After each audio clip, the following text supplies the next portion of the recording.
Bismillah, Bismillahir Rahmanir Rahim, Bismillah, Bismillah, wassalatu wassalam ala Rasulillahi wa ala alihi wa sahbihi wa sallam tasliman kathiran. We're going to start, guys, in this is the second, obviously, as you know, lesson that we're doing. And today we're going to be talking about metaphysics and the hard problem of consciousness. Now, before we continue with what we're doing today, it's important to recap what we've done last time, right? So let's do this, right? Inshallah, what you've got in front of you, you've written the learning objectives. I'm going to give you guys 5 minutes to answer the following question. You're going to have that time. You're going to do it by yourselves. I'm not going to help you. You're going to write a question and you're going to write down the answer, yeah? And the question is, briefly outline, put this down. And at home, please, guys, if you are obviously following the first lesson, write the same question down. If not, at least try and verbalize an answer for yourselves internally, or just say it to yourself. Outline, or briefly outline, the three main schools of philosophical thought. So I want their names, okay? And the positions of each school. So I briefly outline the three main schools of philosophical thought, the ones that we've covered last lesson, right? And tell me what they say, basically. Yeah. So I'm going to give you guys 5 minutes to write that down, and then we'll come back, have a feedback session, and we'll talk about what comes next.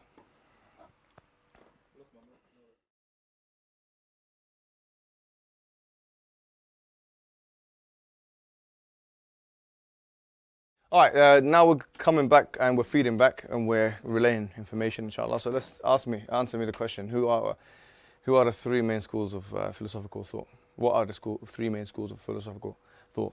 Okay, so we have materialism, dualism, and idealism. Excellent. So can you tell me what each of those strands, what they believe, what a materialist would believe in, what a dualist would believe in, and what an idealist would believe in? Yeah. So, checking my notes, materialism was using your five senses to come to truth.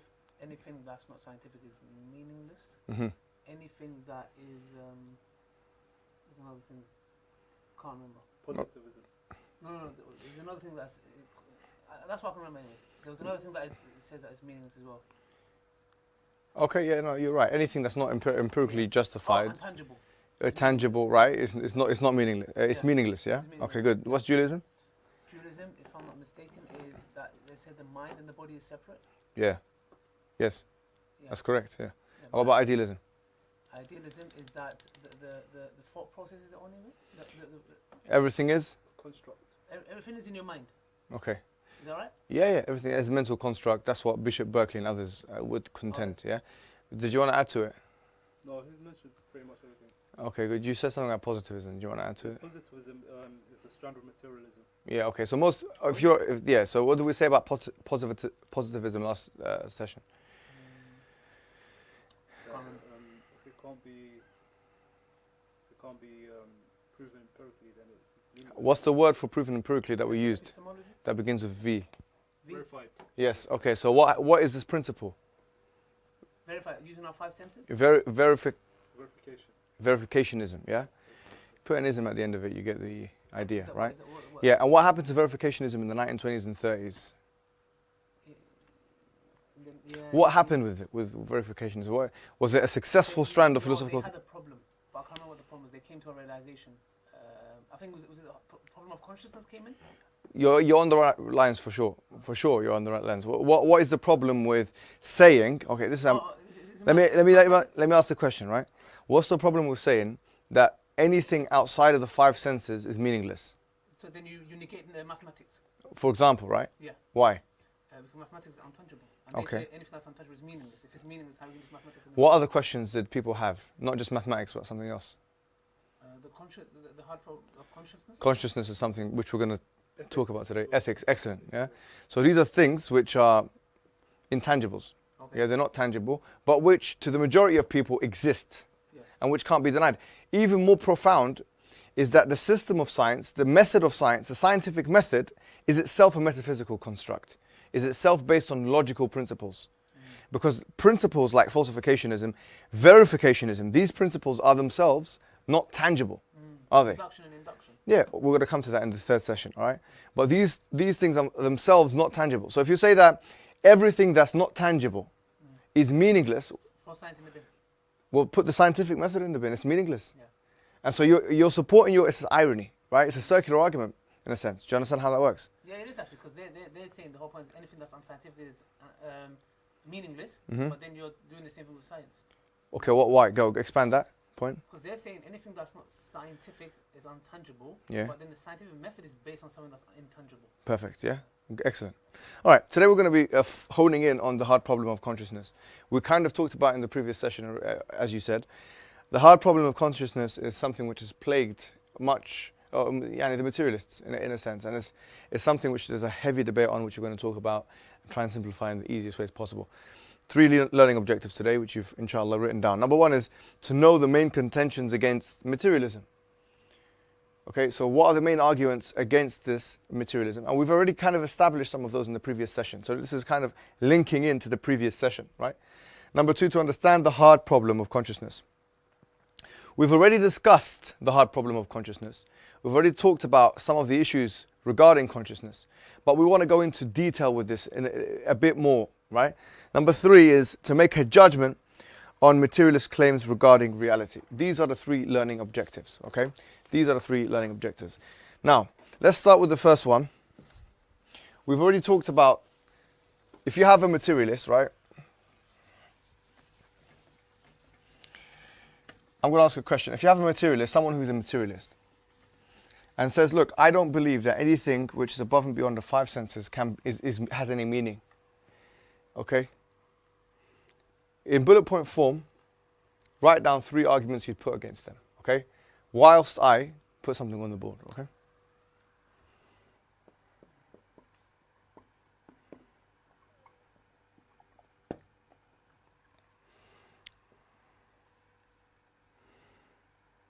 Sorry, does this include things that you can measure with an instrument? Pardon? Does this include things you can measure with an instrument? What do you mean? For instance, like electromagnetic waves. I think you could talk about quantum mechanics, but try and use that language.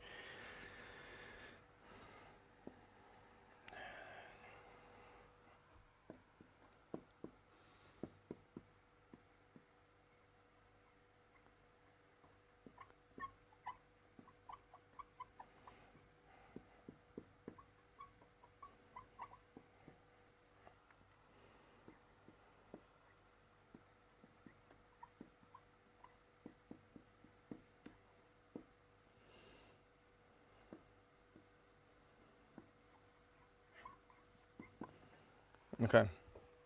So what would you say, Ali?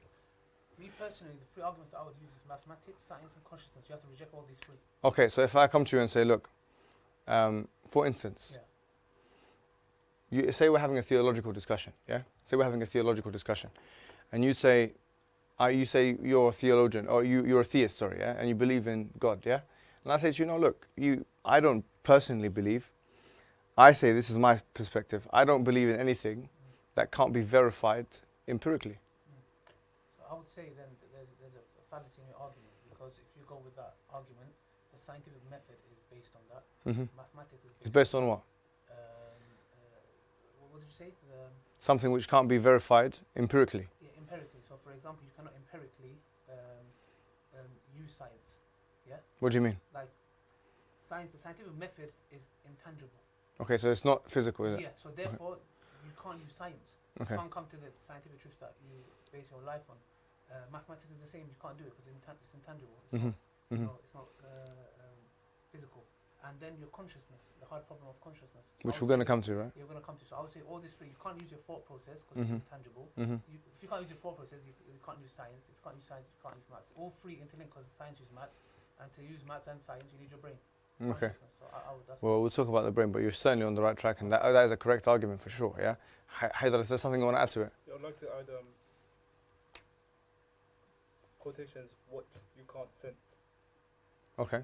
So things that are outside your realms of sensing as a human being, Such as? such as, for instance, bees and other insects, they can sense chemicals in the air, or they can see different colors. Right. But our human faculties are limited, so Right, we right, can't right. experience what they Yeah, good point. So empiricism is kind of based on the one who is conducting the experiment, is what you're saying. That's a very good point. also like frequency, like sound frequency. Yeah, so you're limited by your instruments, both your human instruments and the scientific instruments. And there's a whole discussion in quantum mechanics on this, because quantum mechanics is where instruments cannot see, we cannot actually see what's going on underneath the subatomic world. So it's all kinds of assumptions going on there. And there's a whole discussion on that. So that's absolutely correct. Well done. Yeah. You're also assuming that you're the most complex and most superior creation can be. That could be argued, but you're definitely on the right track. Okay, the hard problem of consciousness is called the hard problem of consciousness. It's because, from a physicalist perspective, and what did we say physicalism was? Something that's tangible. Physicalism is a synonym for. You can be used interchangeably for another word, which is begins with M that we talked about today. Materialism. Materialism. When I say physicalism, I mean materialism. Oh, is this And when I say materialism, I mean physicalism. Yeah, okay. they're the same thing, because it refers to that which is physical.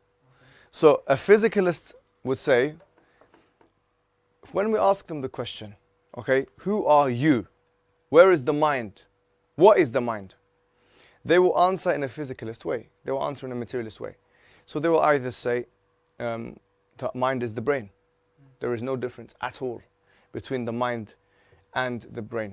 Just before we continue, what would you see are some of the issues with making a claim like that? That's very interesting, because the thing is, before we came to this class, you sent us 2 articles to read. I read one of them, and it was quite interesting. Saying if we had a copy of ourselves without the conscious, and we was thinking of the like physical, because they try to solve the problem of hard consciousness with saying it's our physical body, it's the brain, etc.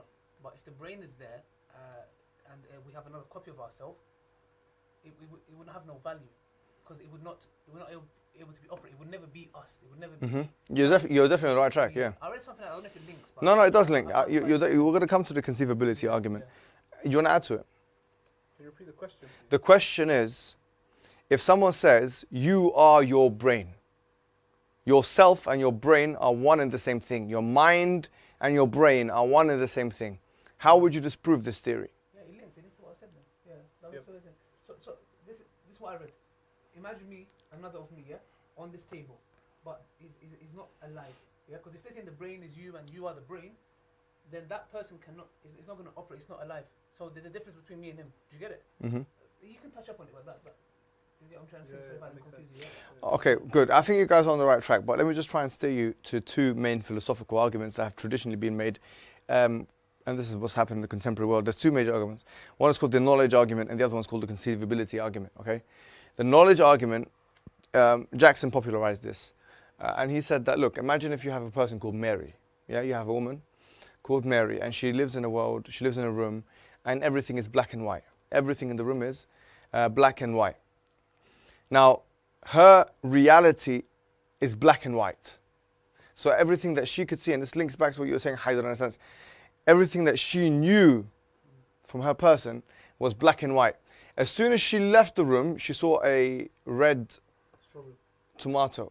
Oh, tomato. Yeah, she saw a red tomato. So, for the first time ever, she was introduced to a red tomato. The fact that she wasn't introduced to that red tomato before doesn't mean that that red tomato didn't exist or the color red didn't exist. Okay? It's the idea of Adam al-Dalil, laysa dalil al Adam. It's like the lack of evidence doesn't mean that there is no evidence. This is false. I think it's false. The point that's being made with this argument is that we are confined to a real world of tangible things. We can't see certain things, and therefore we assume that those things don't exist. It's pretty straightforward argument. However, to be completely fair, Jackson himself, from what I've read, he kind of takes it back afterwards because it's not a very watertight argument. So today I'm not going to focus on this argument because I don't think it's a watertight argument. I could see myself many counters to this argument. It's not a very strong argument. Okay, so we're going to cross it out in a sense, but it's good to know that it exists. The conceivability argument, also known as the zombie argument or zombie philosophy or things like that, is the idea that, think of this, is it possible to conceive, and this is more like a thought experiment, is it possible to conceive that we have a replica or a human being, everything is in that human being, but that they have no they have no consciousness. So recently this has been adjusted. Me and Hamza had a conversation with this, there's a video on it, and me and Faraz had a conversation with this, and there's a video on that as well. We adjusted it to kind of robots.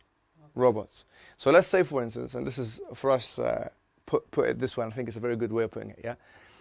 Say, for instance, we make a replica of Ali.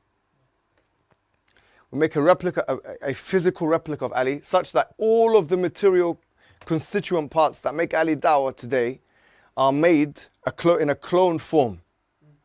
Okay, so everything physical, your brain, your hair, your heart, everything physical about you, we clone it to the letter, yeah, in a genetic formatting that is completely precise, 100%.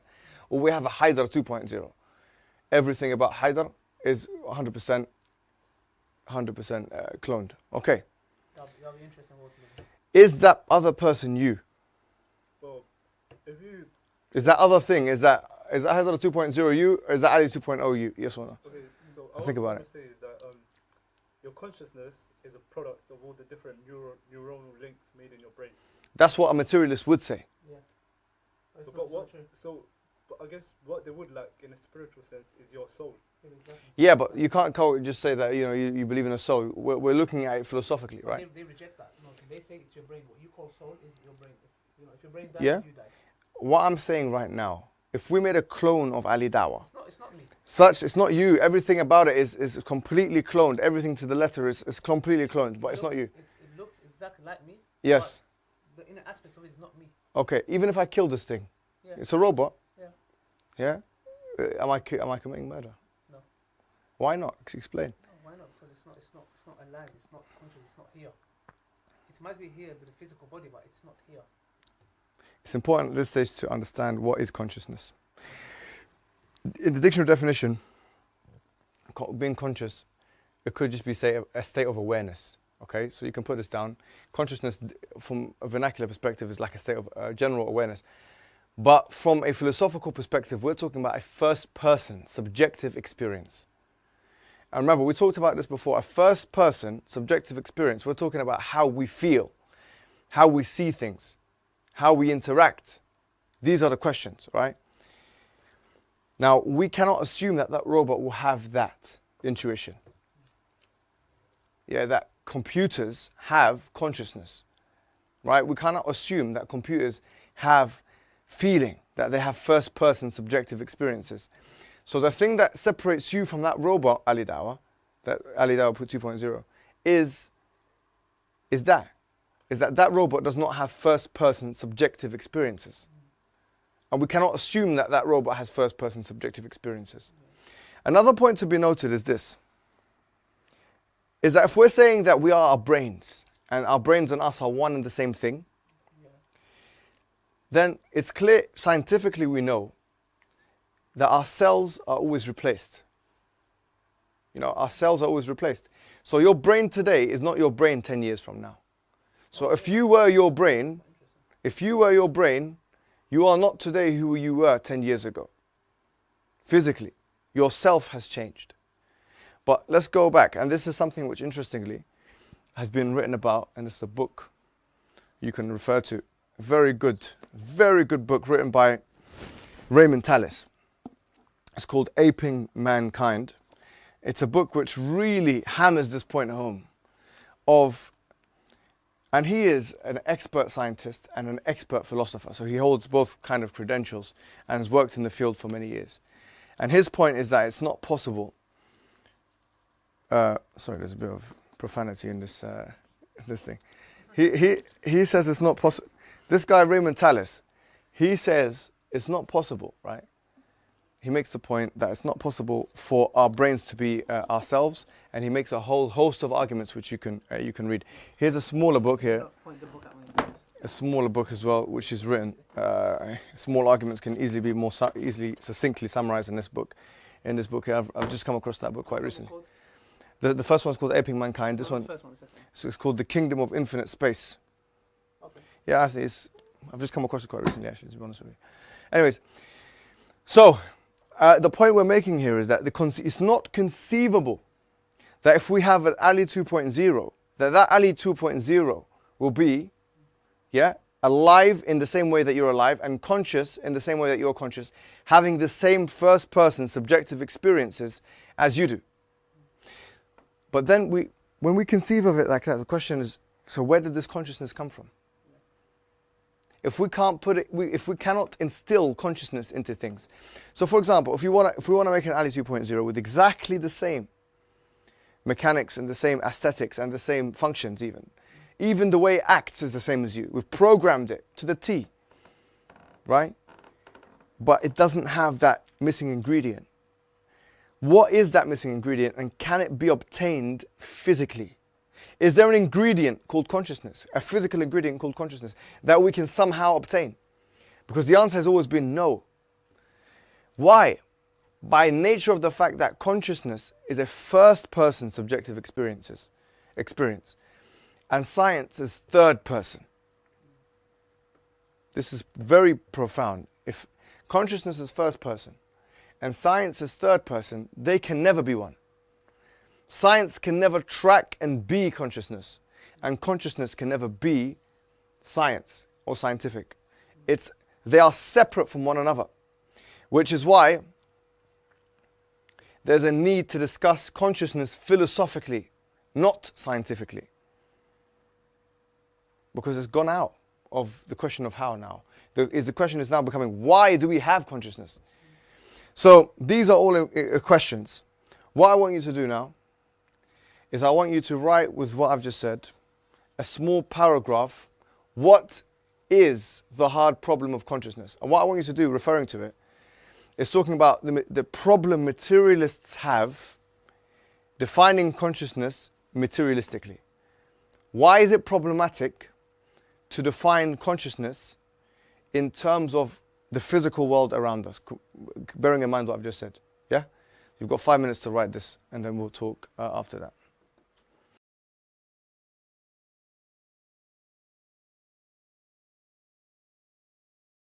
Go on, so tell me. About the bicycle. No, because I saw the dumbbell, the 2 kilogram dumbbell, but...